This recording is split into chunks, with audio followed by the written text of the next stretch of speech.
கார்த்திரையாய் சூழ்ந்த இருளறவே பேரொளியாய் நின்ற திருவுருவே ஆசானே என்னை ஆள்பவனே குருநாதா பக்கிரிசாமி.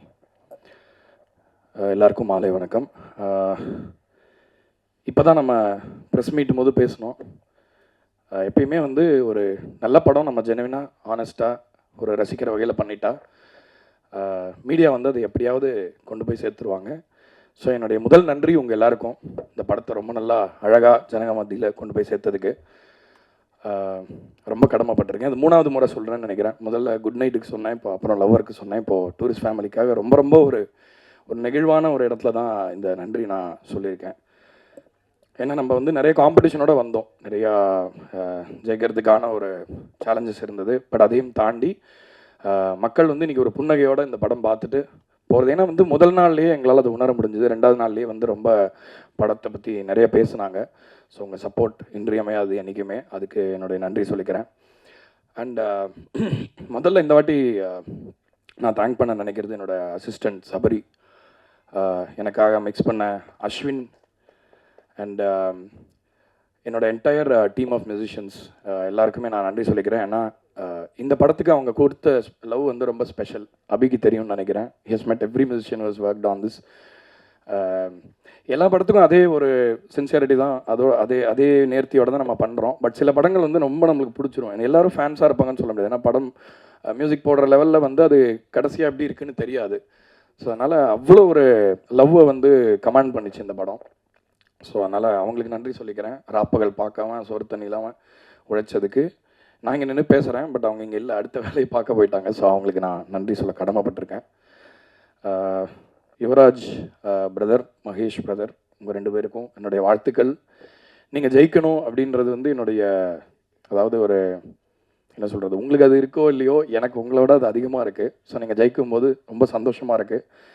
ஏன்னா முதல் படம் வந்து எவ்வளோ சேலஞ்சஸ்க்கு நடுவில் எவ்வளோ கஷ்டத்தில் நீங்கள் அதை மவுண்ட் பண்ணி அது ஜெயித்த போது நம்ம என்ன உணர்ந்தோமோ அதை விட ஒரு 3 மடங்கு இன்றைக்கி உணர முடியுது.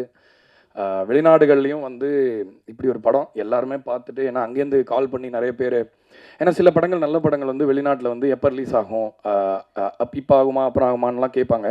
பட் இந்த வாட்டி அந்த மாதிரி எந்த கேள்விகளுமே இல்லை. எல்லாம் படம் சூப்பராக இருக்குன்னு ஃபோன் பண்ணி சொன்னாங்க. அது மட்டும்தான் காதில் கேட்க முடிஞ்சுது. ஸோ அது ரொம்ப ரொம்ப சந்தோஷமாக இருக்குது. I think you guys deserve மோர். அதாவது இந்த தமிழ் சினிமாங்கிற இந்த மரத்தில் ஒரு புது கிளை ரொம்ப ஸ்ட்ராங்காக முளைச்சிக்கிட்டு இருக்குது. ஸோ இது இன்னும் நிறையா இயக்குநர்களுக்கு, நல்ல டெக்னீஷியனுக்கு இன்னும் நிறைய வாய்ப்பு கொடுத்து ஒரு நல்ல எக்கானமியாக அது மாறணும், ஒரு ஈகோ சிஸ்டமாக மாறணுன்றது கேட்டுக்கிறேன். பரத் அவர் பேசணுன்னா மட்டும் எடிட் பண்ண தெரியாது, மீது எல்லாத்தையுமே எடிட் பண்ணிவிடுவார். பயங்கர ஒரு ரொம்ப கச்சிதமாக விஷயத்தை ரொம்ப அழகாக இது பண்ணக்கூடிய ஒரு டேலண்ட், பயங்கர யூனிக். இப்போ பாருங்கள், ரிலீஸ் ஆக போகிற எல்லா படத்துக்கும் அவர் தான் எடிட்டரு. இப்போ இந்த மாதம், அடுத்த மாதம், அதுக்கடுத்த மாதம் எல்லாமே. ஆனால் தான் பரத்துக்கு ரொம்ப ப்ரெஷர் ஆகிடுச்சு. ஏன்னா எல்லா படத்துலையும் வந்து அந்த ஒரு முக்கியமான ஒரு இடத்த இது பண்ணி அந்த ஸ்டோரி டெல்லிங்காக அந்த படத்தை மாற்றுறதுக்காக அவர் பண்ணுற முயற்சியெல்லாம் பார்க்க முடிஞ்சுது. ரொம்ப சச் அ டேலண்டட் எடிட்டர். இன்னும் வந்து உங்களுக்கு நிம்மதி இல்லாமல் நீங்கள் இதே மாதிரி ஸ்ட்ரெஸ்ஸோட பிஸியாக இருக்கணும்னு நான் வேண்டிக்கிறேன். அதுக்கப்புறம் இவங்க நிறையா இப்போ நான் பாட்டிலலாம் கொஞ்சம் வர ஆரம்பிச்சிருக்கேன்.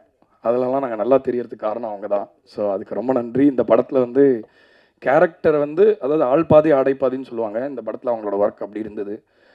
ஒவ்வொருத்தருடைய காஸ்டியூம்ஸும் அவ்வளோ நோட்டபுளாக இருந்தது. பார்க்குற ஆடியன்ஸ் முதற்கொண்டு பேசினாங்க. ஸோ நான் ஒரு உரிமையோட பேர் சொன்னால் கொஞ்சம் டிஸ்டன்ஸ் இருக்குன்றனால. நீங்கள் அப்படி வரீங்க, okay. Anyway thank you so much. இந்த படத்தில் பணிபுரிஞ்ச எல்லாருமே வந்து அவங்களோட ஒரு ஸ்பெஷல் ஒர்க்கை பண்ணியிருக்காங்க கண்டிப்பாக. அண்ட் திங்க் மியூசிக் எவ்வளோ தேங்க்ஸ் சொன்னாலும் பத்தாது சந்தோஷ்க்கு.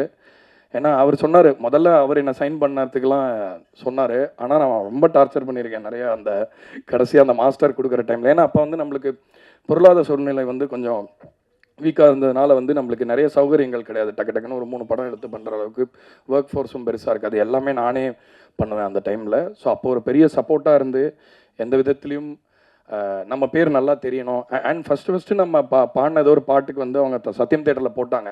அப்படி தான் என்னோடய முகமே முதல்ல தெரிஞ்சது எல்லாருக்குமே. ஸோ அதில் வந்து நான் சந்தோஷ்க்கு தான் முதல்ல கடமைப்பட்டிருக்கேன். ஏன்னா என்னோடய முகம் வந்து ஒரு 4 பேர் பார்த்தாங்க அப்படின்னா முதல்ல அதுக்கு அவருக்கு தான் நான் தேங்க்ஸ் சொல்லணும். அண்ட் அவர் பின்னாடி அவ்வளோ பெரிய டீம் இருக்குது. திங்க் மியூசிக் இப்போ ஒரு படம் வந்தால் இப்போ ஒரு ஆடியோ லேபிளுக்கு எவ்வளோ பெரிய ரோல் இருக்குது இதில் அப்படின்றது வந்து இந்த படம் உங்களுக்கு உணர்த்தும்னு நினைக்கிறேன். ஏன்னா திங்க் மியூசிக் இந்த படத்துக்கு சைன் பண்ணதுக்கப்புறம் அவ்வளோ ஒரு பெரிய அவென்யூஸ் ஓப்பன் அப் ஆச்சு. அது அவ்வளோ பெரிய கிரெடிபிலிட்டி கொடுக்குது, ஒரு கௌரவத்தை கொடுக்குது ஒரு படத்துக்கு. ஸோ திங்க் மியூசிக்கு இந்த நேரத்தில் என்னுடைய நெஞ்சார்ந்த நன்றியை சொல்லிக்கிறேன். என்னுடைய மருதுருவம், அழகுருவம் மிஸ்டர் மோகன்ராஜன், அவர் இல்லாமல் இதெல்லாம் பாசிபிள் இல்லை. பாருங்கள், அவர் வெள்ளை, நான் கருப்பு, 2 போல்ஸ். ஸோ இதே போல் நம்ம 2 போல்ஸாக இருந்து எப்பவும் போல் நல்ல பாடல்களை கொடுக்கணும்னு நான் நினைக்கிறேன். ரொம்ப எனக்கு வந்து ஒரு ஆல்மோஸ்ட் ஒரு ஃபேமிலி மாதிரி தான் அவர். எனக்கு பாட்டு பண்ணணுன்னு யாராவது வந்துட்டாங்கன்னா உடனே நான் முதல்ல அவருக்கு தான் ஃபோன் பண்ணுவேன். பாட்டே வராது, என்ன பண்ண போகிறோன்னு கூட தெரியாது, உட்காந்து தான் எல்லாத்தையுமே ஃபிகர் அவுட் பண்ணுவோம். அவருடைய வார்த்தைகள் வந்து ஒரு பெரிய அதிர்வுகளை இன்றைக்கி க்ரியேட் பண்ணிகிட்டு இருக்கு. இன்றைக்கி கூட நான் ஒரு இன்டர்வியூ காலையில் போகும்போது கேட்டாங்க, இந்த மாதிரி தங்கிலீஷ் ரொம்ப ஜாஸ்தியாகிடுச்சோ. இப்போ அனுராக் கஷ்யப் சொன்னாராம் ஏதோ ஒரு இன்டர்வியூவில் வந்து இந்த மாதிரி அதே மொழிகள் இல்லாமல் ரொம்ப இப்போ சவுத் மியூசிக்கில் ரொம்ப இங்கிலீஷோடைய ஒரு ஆதிக்கம் ஜாஸ்தியாக இருக்குது அப்படின்னு அவர் ஃபீல் பண்ண தான் கேட்டார் இன்டர்வியூவர். நான் சொன்னேன், ஆக்சுவலாக அவர் மோகன்ராஜன் பாட்டெலாம் இன்னும் கேட்கலன்னு நினைக்கிறேன். அவர் தங்கிலீஷ்லேயும் எழுதுவார், நம்ம அழகான தமிழ்லையும் எழுதுவார். ஸோ கண்டிப்பாக அதுக்கான விதையை நீங்கள் போடுறீங்க தலைவா. நீங்கள் இப்போவும் போல் இதே மாதிரி சிரிச்சுக்கிட்டே சந்தோஷமாக பல வெற்றிகளை நம்ம சேர்ந்து தொடரணும்னு நினைக்கிறேன். அபி, என்ன சொல்கிறது அபியை பற்றி, இனிமேல் பிடிக்கவே முடியாது அபியை, அவ்வளோ சந்தோஷமாக இருக்குது. ஏன்னா வந்து ஒரு வெற்றி படத்தை கொடுக்கறது வந்து ஒரு ஃபஸ்ட் டைரக்டர் வந்து ஹிட்டு படம் கொடுத்துடலாம். ஒரு ஃபஸ்ட் டைரக்டர் வந்து ஒரு கவனத்தை ஈர்க்கிற மாதிரி ஒரு படம் பண்ணிடலாம். ஆனால் இப்படிப்பட்ட ஒரு வெற்றி படத்தை இவ்வளோ எக்ஸ்பீரியன்ஸ்டான இவ்வளோ பெரிய ஸ்டார்ஸை வச்சு பண்ணுறது, அதுவும் இந்த வயசில் வந்து எக்ஸப்ஷனல் அபி. நீ ஜெயிச்சிட்ட. ஸோ எனிவே மடியில் கனம் இல்லை, வழியில் பயம் இல்லை. ஸோ இன்னும் மேலே மேலே வெற்றி பெற வாழ்த்துக்கள், என்னோடய வாழ்த்துக்கள்.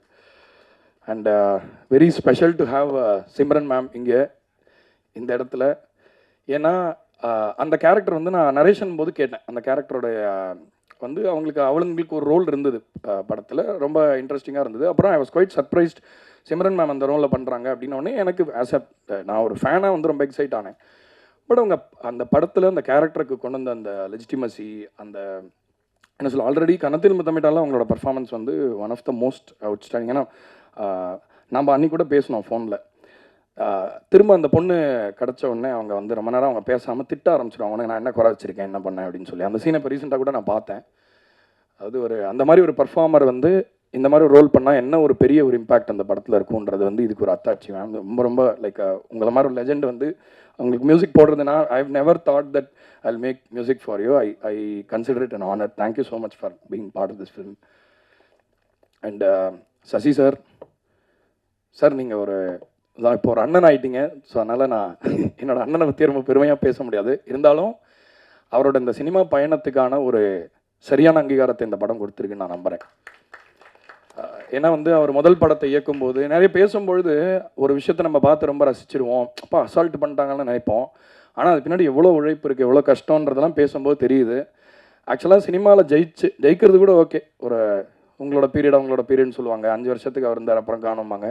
சினிமாவில் நிலச்சி நிற்கிறதுக்கு ஒரே ஒரு காரணம் மட்டும்தான் இருக்க முடியும். ஏன்னா பெரிய ரொம்ப டேலண்டடாக இருக்கிறவங்களுடைய கதையெல்லாம் போய் பார்த்தா அவங்க சில பீரியடில் இருந்திருக்காங்க, சில பீரியடில் இல்லை, திடீர்னு ஒரே வருஷத்தில் காணாமல் போயிட்டாங்க, இப்படிலாம் சொல்கிறாங்க.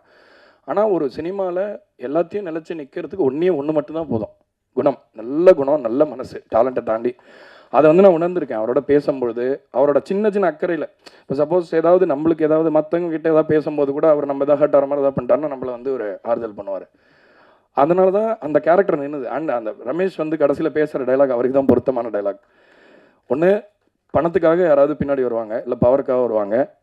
அவர்கிட்ட ரெண்டுமே இருக்குது போதிய அளவு. ஆனால் அதையும் தாண்டி அவரோட மனசுக்காக தான் எல்லாருமே வராங்கன்று நான் நினைக்கிறேன். So Sasi sir, thank you so much. இது வந்து ஒரு ட்ரீம் கொலாப். நான் முதல்ல ஏதாவது பண்ணால் அது ரொம்ப ஸ்பெஷலான விஷயமா இருக்குன்னு உங்கள்கிட்ட சொல்லியிருக்கேன். இன்றைக்கி அந்த மேலே தான் நிற்கிறோம். வெற்றி, ரொம்ப நன்றி சார். அண்ட் அவர் பக்ஸ் ஐயா, நாங்கள் அப்பப்போ வந்து நம்ம ரெக்கார்ட் பண்ணுற ஸ்டுடியோவில் டப்பிங்க்கு வருவார். ஏதோ டாபிக்ஸ்லாம் பேசுவோம், ஆனால் ஒர்க்கு பற்றி இது வரைக்கும் பேசினதே இல்லை. அவரோட பயங்கர ஃபேன் நான். எல்லா படத்துலையுமே நான் ரொம்ப ரசித்து அவரோட ஒர்க்கு என்ஜாய் பண்ணி பார்த்துருக்கேன். ஸோ ரொம்ப நன்றி இந்த படத்தில் இருந்ததுக்கு. உங்களுக்கு இன்ட்ரோ மியூசிக்லாம் போட்டிருந்தோம், ரொம்ப ஹாப்பியாக இருந்தது. ஸோ சந்தோஷம். அண்டு அவங்க சிரிப்பாலே எல்லாரையும் வந்து ஃபினிஷ் பண்ணிட்டாங்க அந்த ஒரு சீக்வன்ஸில். ஆக்சுவலாக அந்த சீக்வன்ஸ் மியூசிக் பண்ணுறது பயங்கர என்ஜாய் பண்ணோம். அந்த இடத்துல யோகி பாபு சாரும் நீங்களும் பண்ண அந்த காமெடி சீன் வந்து ரொம்ப ரொம்ப எவ்ரி டைம் ரொம்ப என்ஜாய் பண்ணி பார்ப்போம். பொதுவாக வந்து மியூசிக் முடியும் போது நம்மளுக்கு படம் சேச்சுரேட் ஆகிடும். ஆனால் இது வரைக்கும் நான் டூரிஸ்ட் ஃபேமிலி தேட்டரில் ஒரு 4-5 வாட்டி பார்த்துட்டேன். ஒவ்வொரு வாட்டியும் நீங்கள் வரும்பொழுது அப்படியே வாமா மின்னல் அந்த மாதிரி இருக்குது. எல்லாருமே ரொம்ப அரங்கமே அதிருது. ரொம்ப சந்தோஷமாக இருக்குது. இது வந்து ஒரு கேரக்டர் ஆர்டிஸ்ட்டுக்கெல்லாம் இந்த மாதிரி ஒரு ரெஸ்பான்ஸ் வரது வந்து ரொம்ப சந்தோஷமாக இருக்குது. அப்புறம் அந்த குட்டி ஆட்டம் பாம் கமலேஷ் ரொம்ப ரொம்ப பெரியலாம் வருவான் அந்த பையன். அவன் பார்க்க குழந்தை மாதிரி தான் இருக்கான். ஆனால் ரொம்ப விவரமான ஆளாக தான் இருக்கான். எல்லாம் அவனுக்கு புரியுது. ஆனால் அவன் குழந்தைன்ற அந்த ஒரு இதையும் மெயின்டைன் பண்ணுறான். ரொம்ப புத்திசாலியாக இருக்கான். நான் I think God will bless him with great great great things in life. And கடைசியாக போகிறதுக்கு முன்னாடி இந்த மாதிரி நிறைய படங்கள் இனிமேல் வரும். $1 million எம்ஆர்பிலேருந்து இந்த மாதிரி தொடர்ந்து நிறைய படங்கள் வரும். என்னோட கருத்து என்னென்னா, இப்போ கதை இருக்கிற படம்னா சின்ன படம், கதையே இல்லாமல் கேளிக்கையாக மட்டுமே இருக்கிறது பெரிய படம்ன்ற நிலைமை மாறி, சின்ன கதைகள் பெரிய கதைகளாக மாறி, பெரிய கதைகள் பெரிய படங்களாக மாறணும். அது மூலமாக எல்லாருமே அந்த படத்துக்கு சரியான கதாபாத்திரமாக இருக்கிற எல்லாருமே ஒரு ஸ்டார்டமை கண்டிப்பாக டேஸ்ட் பண்ண வைக்கும் இந்த $1 million பிக்சர்ஸ் அப்படின்னு சொல்கிறத வந்து என்னோட கடமைன்னு நினைக்கிறேன். So once again thank you so much for all your support. இதே மாதிரி தொடர்ந்து எங்களுக்கு நீங்கள் உறுதுணையாக இருக்கணும். நாங்களும் இதே மாதிரி உங்களை டிசப்பாயிண்ட் பண்ணாமல் எங்களுடைய முழு என்ன சொல்கிறது உண்மைத்தன்மையோடு நம்ம எல்லா படைப்பையும் நம்ம க்ரியேட் பண்ணுவோம் அப்படிங்கிறத சொல்லி விடைபெறுறேன். நன்றி, வணக்கம்.